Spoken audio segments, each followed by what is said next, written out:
Please, don't send me back. Let me stay by your side, she begged through her tears. The rain fell hard on the ruins of the old alien city. Broken towers leaned like skeletons, their metal bones rusted and hollow. The streets were rivers of mud, lit only by the flicker of distant lightning. Ethan moved quietly, his boots splashing. In the shallow water. He was here for salvage. Anything valuable that the storms hadn't destroyed. His breath was slow, his eyes sharp. Places like this were dangerous. Not because of the weather, but because of the people who hunted in the dark. He had just pried open the shell of an abandoned transport pod when he heard it, a sound so soft he almost thought it was the wind. A voice. "I'll be a good girl. I promise." Ethan froze, his pulse quickening. The voice was trembling, almost broken. It came again, this time closer. "Please, let me stay." He turned his head toward a narrow alley between two fallen buildings. The shadows there were deep, thick enough to hide anything. His hand tightened on the grip of his sidearm. The sound of footsteps followed, light, uneven. Then, out of the darkness she appeared. She was small, her frame thin as if she hadn't eaten in days. Her skin was pale with a faint silver hue, glowing softly under the rain. Wet strands of dark hair clung to her face, and her eyes, large, shining, and desperate, locked onto his. She stumbled toward him, her feet splashing in the puddles, and without warning, she fell to her knees in front of him, her hands clutched at his jacket. "Don't send me back," she whispered. Her voice cracked, tears mixing with the rain on her cheeks. "I can be good. I can do anything you want. Just let me stay with you." Ethan's instinct screamed at him to push her away. This was trouble, big trouble. People didn't wander these ruins unless they were running from something or someone. "Who are you?" he asked, his voice firm but low. She shook her head. Quickly, panic flashing in her eyes. "No name. No name. If you know my name, they'll find me. Please." Her body trembled against the cold, but Ethan could feel it wasn't just the weather. She was terrified. A deep, distant hum rolled through the air, not thunder. Engines. Ethan looked up and saw them. Searchlights cutting through the rain clouds, sweeping across the ruined streets. A patrol ship, low and slow, scanning the ground. Girl's grip on his jacket tightened painfully. "They're here," she breathed. "Please, if they find me." She didn't finish. Ethan swore under his breath. He had a choice. Walk away and leave her to her fate, or get involved in something that could put a target on his own back. The searchlight swept closer. "Move," he said, grabbing her arm. She gasped but didn't resist as he pulled her into the shadows of the broken building. They crouched together in the dripping darkness, the light passing just over their heads. Ethan could hear the patrol ship's engines grow louder as it circled. His heart beat faster. If the ship spotted heat signatures, they were finished. The girl pressed herself against the wall, breathing hard. In the brief flash of the searchlight, Ethan saw something strange, faint, glowing lines running along her neck and down her arm, like markings under her skin. They pulsed once, then faded. "What the hell are you?" he muttered before he could stop himself. Her eyes snapped to his, wide with fear. "Don't ask, please. Just help me." The engines began to fade, the searchlight sweeping away into another part of the city. But Ethan knew they'd be back. The hunters never gave up on prey worth chasing. When the noise died down, she sagged against the wall, exhausted. Her breaths came in short, sharp bursts. "You can't stay here," Ethan told her. "They'll search every street." "I have nowhere else," she whispered, her voice breaking again. "If they take me back, it will be worse than death." Ethan studied her for a moment. Everything about this screamed danger. The patrols, the markings on her skin, the way she refused to give her name. But her eyes, those eyes begged for a chance. A bolt of lightning cracked above them, lighting the sky like fire. The patrol. Ship's shadow reappeared, sweeping toward them again. Ethan made his decision.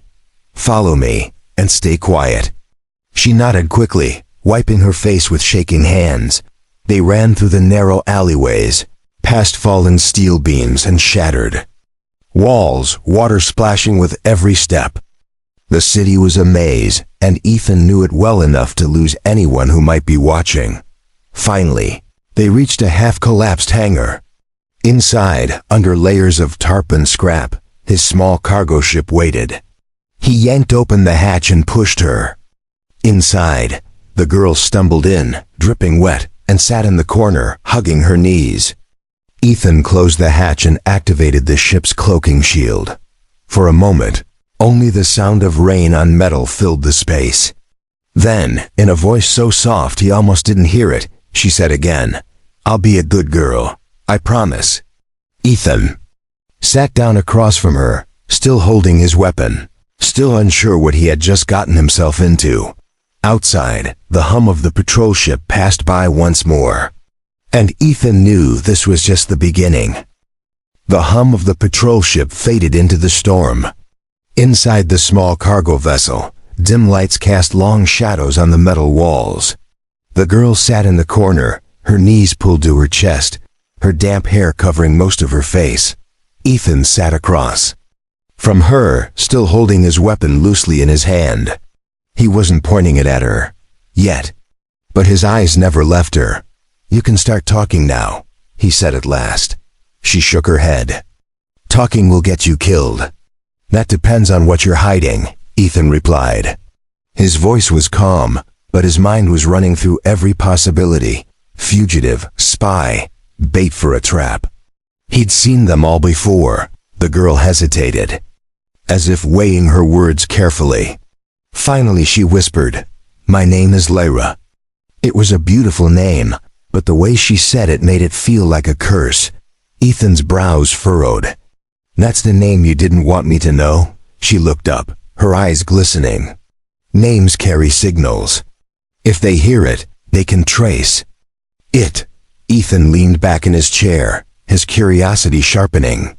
"They? You mean the traitors?" Her lips tightened. She didn't answer, but the silence was enough. A soft beeping sound came from the control panel, long-range scanners detecting movement. Ethan stood and checked the readings. A ship was sweeping the district they'd just left. The hunters were still close. He turned back to her. "You said you have nowhere else to go. That means you ran from somewhere." Lyra's fingers dug into her sleeves. "A cage," she said finally. "Cold walls. Chains. They were going to sell me." "Slavery," Ethan muttered. He'd heard of alien slave markets, dark places where people were traded like livestock, but something didn't fit. Why would a patrol ship chase a single runaway so hard? Unless you're worth more than the ship itself. She looked away, her jaw tightening. "Lyra," he pressed, "what makes you so important to them?" For a moment, he thought she wouldn't answer. Then she leaned forward, her voice trembling. "They said I was dangerous. That's why no one wanted to keep me for long. But I'm not. I swear I'm not. Dangerous." Ethan studied her, the thin frame, the trembling hands, the fear in her voice. She looked anything but dangerous. But then he remembered the strange glowing lines he'd seen on her skin in the alley. Before he could ask more, the scanner beeped again, closer this time. "They're tracking you," Ethan said. "And if they find you here, they'll take my ship too." Her eyes widened. "Please, just until we're far enough away. I can work. I can clean. I can—" Ethan cut her off with a raised hand. "This isn't about cleaning. If you stay, you need to tell me exactly what you're running from. Because right now, I don't even know if keeping you alive will get me killed." She swallowed hard. "If I tell you, you won't want me here. Try me." Lyra's gaze dropped to the floor. "I'm not from one planet. I'm from two. They made me, took parts from different species, mixed them. They called it the hybrid project." Her voice cracked. "We weren't supposed to live free. We were supposed to fight. Ethan felt the air grow colder. Genetic experiments were forbidden across most human colonies. But if she was telling the truth... "You escaped," he said slowly. "I was supposed to be activated in 1 week," she said. "After that, I wouldn't be me anymore." Ethan stared at her, unsure if he believed her entirely, but something in her eyes told him she wasn't lying. The ship's console beeped again, more urgently this time. A proximity alarm. Something was locking onto their location. "They found us," Ethan said sharply. Lyra's breathing quickened. No. Ethan grabbed the controls. "Hold on to something." The engines roared to life, the ship jolting as it lifted from the ground. Through the viewport, he saw the glint of metal, a smaller bounty hunter craft breaking through the storm clouds, heading straight for them. "Whoever they are," Ethan muttered. "They're fast." Lyra gripped the edge of her seat. "They won't stop until they have me." Ethan's hands moved quickly across the controls. "Then let's make them regret chasing us." The cargo ship shot forward into the night sky, rain streaking across the glass as the hunter craft's lights flared behind them. This was no longer about salvage. This was survival. The storm clouds broke as Ethan's ship punched through the upper atmosphere. The rain vanished, replaced by the endless black of space, speckled with distant stars. But there was no time to enjoy the view. The bounty hunter craft was still. Behind them, its engines glowing like two angry eyes, Ethan pushed the throttle, feeling the ship strain. His old cargo hauler wasn't built for speed, but he knew how to make her run when it counted. "Is that one of them?" Lyra asked from the co-pilot's seat, her voice tight. Ethan glanced at the scanner. "Not a patrol ship. This one's smaller, meaner. They hunt for the reward." Lyra's hands curled into fists. "How much?" Ethan didn't answer right away. He brought up the CUM interface and hacked into the open bounty network. A holographic display flickered to life above the console. Lyra's face appeared first, cleaner than she looked now, but the same striking eyes and faint silver hue. Beneath it, in bold alien script translated into English, was the number, Ethan's. Jaw tightened. 500,000 credits. Lyra's breath caught. "That's more than the price of a small battleship," Ethan said. "No wonder they're coming for you like wolves." Her voice trembled. "They'll never stop. Even if you take me to the edge of the galaxy, they'll keep coming." Ethan didn't reply. He was too busy flipping switches, rerouting power from non-essential systems to the engines. The ship rattled as it pushed harder, climbing away from the planet's gravity. The hunter craft fired a warning shot. A streak of bright plasma cut across their starboard side, close enough to rattle the hull. "Warning shots mean they want you alive," Ethan muttered. "For now." Lyra leaned forward, her eyes locked on the stars ahead. "You could hand me over, take the credits. You'd never have to work again." Ethan gave her a sharp look. "And spend the rest of my life knowing I traded someone for a payday? Not my style." She blinked at him as if she wasn't used to hearing those words. The proximity alarm blared. The hunter craft was closing in. "They've got better engines," Ethan said. "If I can't lose them here, we'll have to try something stupid." Lyra frowned. "How stupid?" Instead of answering, Ethan pulled up the nav chart and locked in a course toward the asteroid belt that orbited the system's second moon. "Stupid enough that if I miss a turn, we'll be space dust." The hunter ship drew closer, its weapons charging. Ethan dove toward the asteroid field, the massive spinning rocks growing larger in the VIEWPOR. The first asteroid whipped past, its surface scarred from centuries of collisions. Ethan weaved between them, his hands steady on the controls. The hunter followed, staying on their tail. Lyra gripped the edge of her seat so tightly her knuckles turned pale. "They're not giving up. That's fine," Ethan said. "They'll wish they had." He spotted two massive asteroids drifting toward each other, leaving only a narrow gap that was closing fast. He pushed the engines to maximum and shot for it. The gap shrank. The hunter kept coming. At the last second, Ethan twisted the ship sideways and slipped through the closing space. The hunter tried to follow, but the asteroid slammed together, crushing its port wing in a spray of metal. The enemy craft spun away, leaking fuel into the void. Ethan let out a long breath and slowed the ship, coasting deeper into the asteroid field. For a few moments, there was silence, just the faint hum of the engines and Lyra's uneven breathing. Then she spoke softly. "Why help me? You don't know me. I'm just trouble." Ethan looked at her for a long moment. "Maybe, but trouble doesn't deserve a cage." She stared at him, her lips parting as if she wanted to say more, but then something else caught her attention. The faint glowing lines on her skin pulsed again, stronger this time, like veins of light under the surface. Ethan noticed too. "That happen often?" Her expression darkened. "Only when I'm afraid, or when it's close."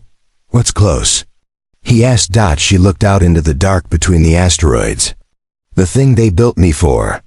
Ethan didn't know what that meant, but the way she said it made the back of his neck prickle. This wasn't just a runaway case anymore. Something was coming. The asteroid belt was quiet now, too quiet. Ethan's ship drifted between the massive spinning rocks, engines on low to hide their heat signature.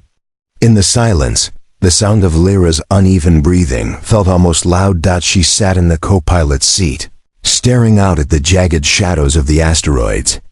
The faint glowing lines beneath her skin pulsed in slow rhythm, like a heartbeat. Ethan finally broke the silence. "You said something about the thing they built you for. What does that mean?" Lyra didn't look at him. "You wouldn't understand." "Try me," he said, his voice firm, but not unkind. Her lips pressed together as if she was holding back words that would burn her if she spoke them. "The traders aren't just traders. They're collectors working for someone bigger, someone who doesn't just sell slaves. They make them." Ethan's jaw tightened. "You mean the hybrid project?" She glanced at him sharply. "You know about it?" "I've heard whispers, rumors, half human, half something else. Built for war, never for peace." Lyra's hands trembled in her lap. "I'm one of them, but not like the others. I was an accident, a failed experiment." Ethan frowned. "Failed? You seem alive enough to me." "That's the problem," she said bitterly. "I wasn't supposed to have a mind of my own. I was supposed to follow orders without question. When they realized I could think, I could feel." She swallowed hard. "They tried to erase me, wipe me clean, but I ran." Ethan leaned back, studying her. The glow under her skin seemed brighter now, shifting in color like liquid fire. "Those markings," he said quietly. "They're not tattoos, are they?" Lyra shook her head. "They're conduits. Energy channels. When they activate, I can do things I don't want to do." "What kind of things?" Her eyes flicked to his, and for a brief second he thought he saw something terrifying behind them. Not just fear, but raw, destructive potential. "I can burn through a ship's hull from the inside," she whispered. "Tear metal apart with my hands. I can crush someone's heart without touching them." Her voice shook. "And every time I use it, I feel less me." Ethan's stomach nodded. "So that's why the bounty's so high. You're not just valuable, you're a weapon they can't afford to lose." Lyra's gaze dropped again. "If they finish my activation, I won't remember my name, or you, or this." A proximity alarm chirped suddenly, snapping Ethan's attention to the scanner. A blip had appeared, small, but moving fast. "They found us again," Ethan muttered, his hands flying over the controls. "That hunter must have sent a distress ping before we crushed him." The blip grew larger on the display. "Ethan," Lyra said, her voice tight. "I can help." He glanced at her sharply. "You said using your power." "I know what I said. But if they catch us, I'll end up back in that cage, and you'll end up dead." Before he could stop her, she stood and stepped toward the viewport. The glow under her skin flared brighter, like molten veins spreading through her body. Her breathing slowed, her eyes hardening into something inhuman. Ethan felt the hairs on the back of his neck rise. The air in the cabin seemed heavier, charged. With static. Through the viewport, the pursuing craft emerged from behind an asteroid. Its weapons powered up, but then, without firing a shot, the ship began to shudder violently. "What are you doing?" Ethan asked, his voice low. Lyra's hands were clenched at her sides, her glowing lines now pulsing like lightning under her skin. "Ending the chase." The enemy ship twisted unnaturally, its hull groaning as if invisible hands were crushing it.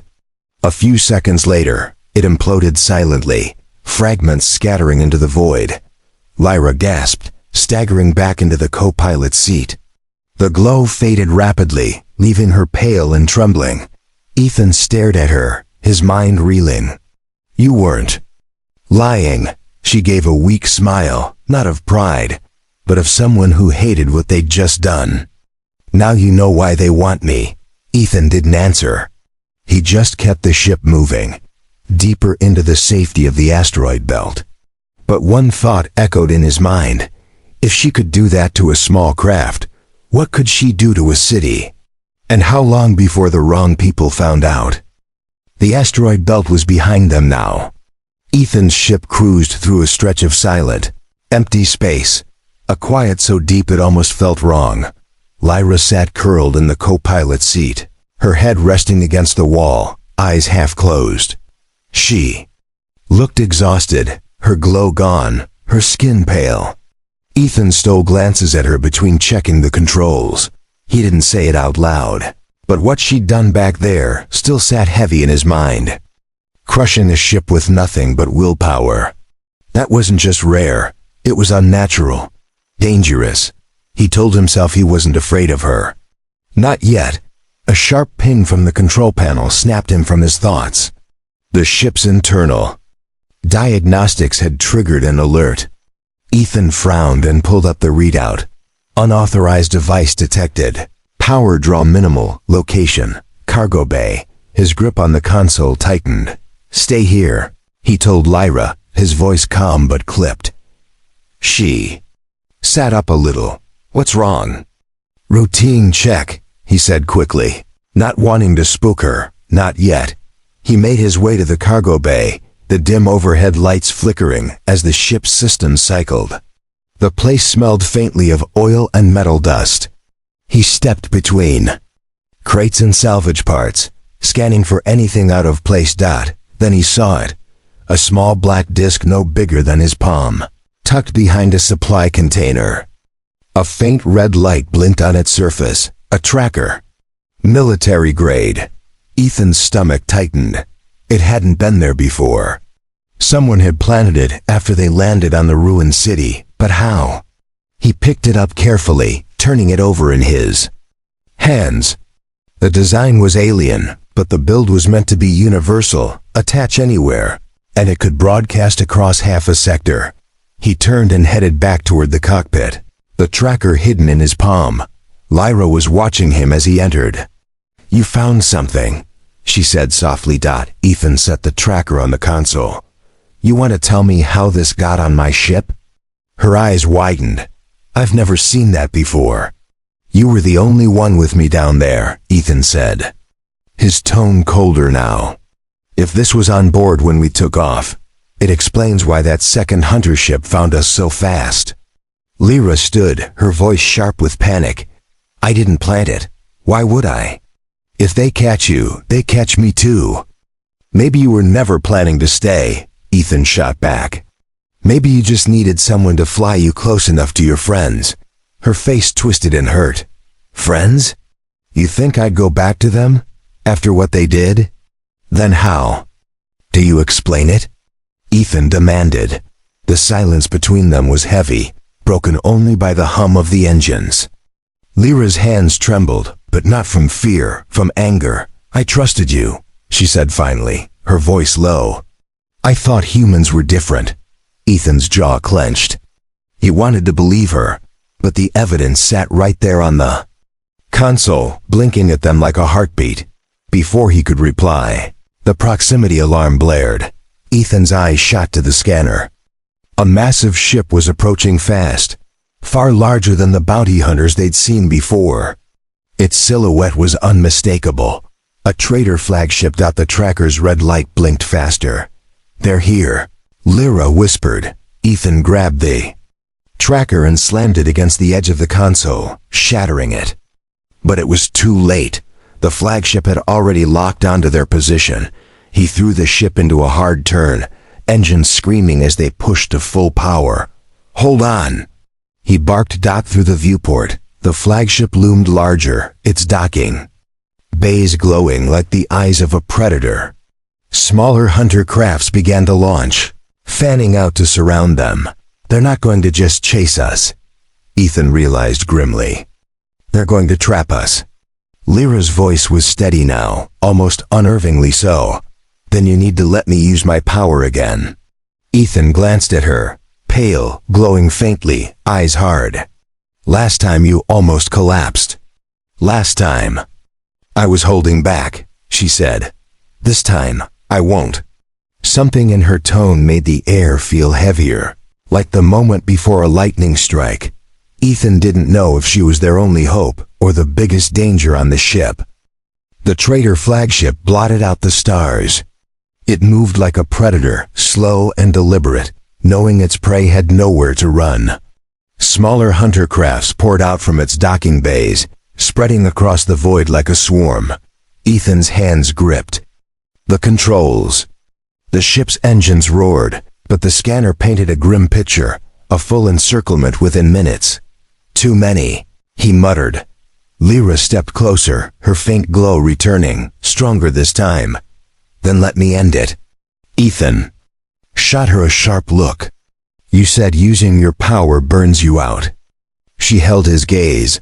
Better to burn out than go back in a cage. Before he could argue, the first volley of plasma fire lit up the darkness. The blasts slammed into their shields, making the hull tremble like a living thing in pain. Warning. Lights flared across the control panel. "They're hurting us," Ethan realized. "Trying to force us toward the flagship's docking bay." Lyra's glow intensified, the veins of light under her skin branching like cracks in glass. "Then I'll break the cage before it closes." Without waiting for permission, she moved to the center of the cockpit. She closed her eyes, her breathing deep and controlled. The air around her began to hum, low at first, then louder, like the vibration of a ship's reactor core. Ethan felt his hair lift from static charge.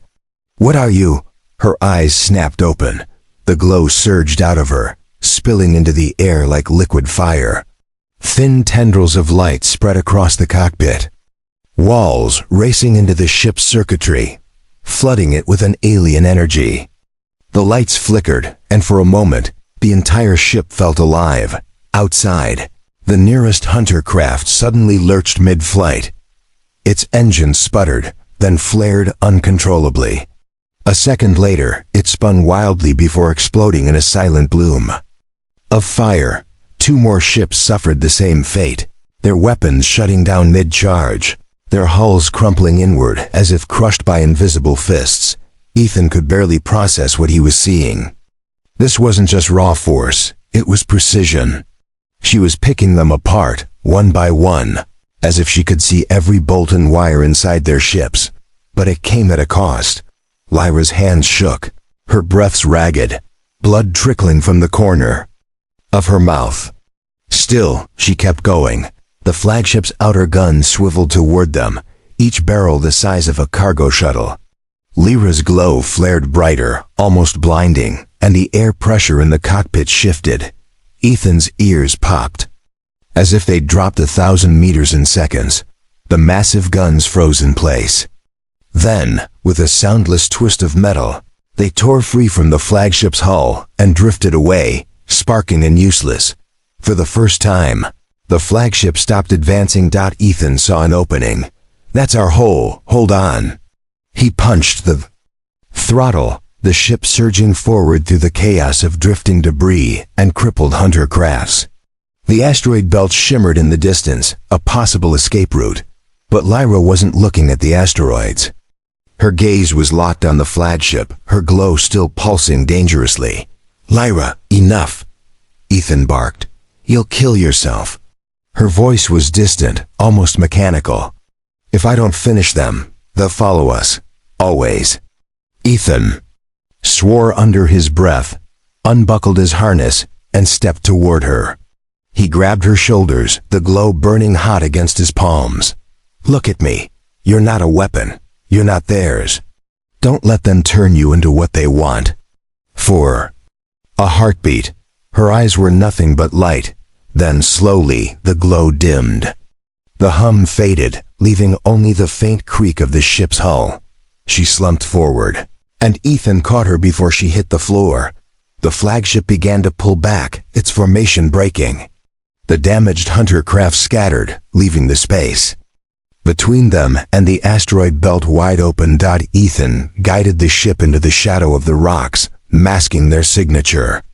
For now, they were safe, but as he laid Lyra gently in the co-pilot's seat, he couldn't shake the memory of what he'd just seen, the sheer scale of her power, and the thought that kept gnawing at him was simple, dangerous and true. If she ever turned that power on him, there'd be nothing left of him to find. The asteroid belt was far behind them.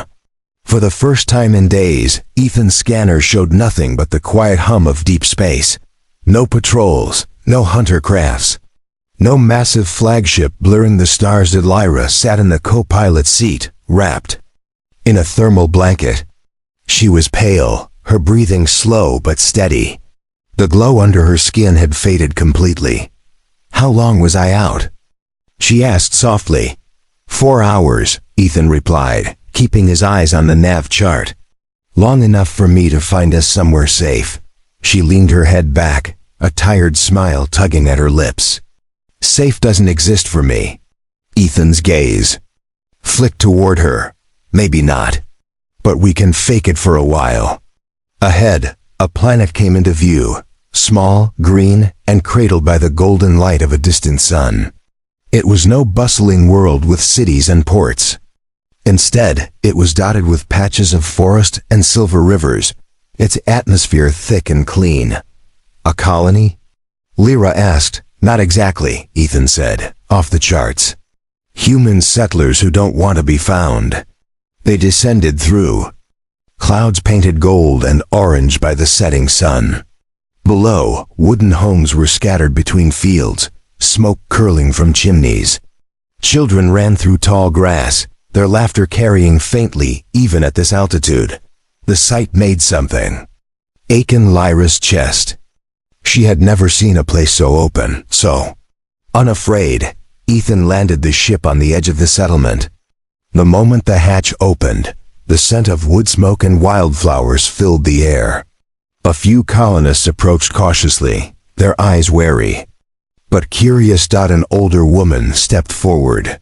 "Ethan Rourke," she greeted, her voice steady. "You've been gone a while." "Good to see you too, Marin," Ethan said. "We need a place to lay low." "She's with me." The woman's sharp eyes studied Lyra, lingering on the faint silver hue of her skin. For a moment, Lyra braced herself for rejection. Then Marin simply nodded. "If she's under your protection, she's under ours." That night they were given a small cabin on the edge of the forest. The walls smelled faintly of pine, and the windows opened to the sound of wind through the trees. Lyra stood at the doorway, watching fireflies drift lazily above the grass. "It's beautiful," she whispered. Ethan leaned against the wall beside her. "Told you, safe enough." She turned to him, her voice low. "Do you think I can really stay here?" "If you want to," he said.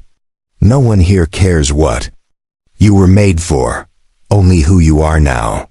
For a long moment, they just stood there, the quiet wrapping around them like a blanket. Lyra felt something strange, a feeling she hadn't known since before the cage.